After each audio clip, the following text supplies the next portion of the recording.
వర్షాకాలం ప్రారంభం కావడంతో భద్రాద్రి కొత్తగూడెం జిల్లా యంత్రాంగం అప్రమత్తమైంది. ముఖ్యంగా గోదావరి వరదల ప్రభావం ఎక్కువగా ఉండే భద్రాచలంలో ముందస్తు చర్యలను వేగవంతం చేశారు ఇరిగేషన్ శాఖ ఉన్నతాధికారులు. వరద ముంపు పొంచి ఉన్న నేపథ్యంలో గోదావరి కరకట్టలు, స్లూయిస్ గేట్లను క్షేత్రస్థాయిలో పరిశీలించారు. తీసుకోవాల్సిన జాగ్రత్తలపై స్థానిక అధికారులకు ఇరిగేషన్ శాఖ ఉన్నతాధికారులు, పోలవరం ప్రాజెక్టు అథారిటీ అధికారులు పలు సూచనలు చేశారు.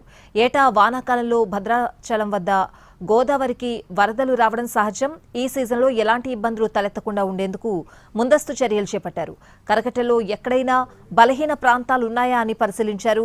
స్లూయిస్ గేట్లు సక్రమంగా పనిచేస్తున్నాయో లేదో గమనించారు. వరద నీరు సాఫీగా వెళ్లేందుకు ఎలాంటి చర్యలు తీసుకోవాలనే అంశాలపై కూడా కీలక సూచనలు చేశారు. వరదల సమయంలో ఎలాంటి నిర్లక్ష్యానికి తావు లేకుండా అప్రమత్తంగా ఉండాలని స్థానిక అధికారులను ఆదేశించారు.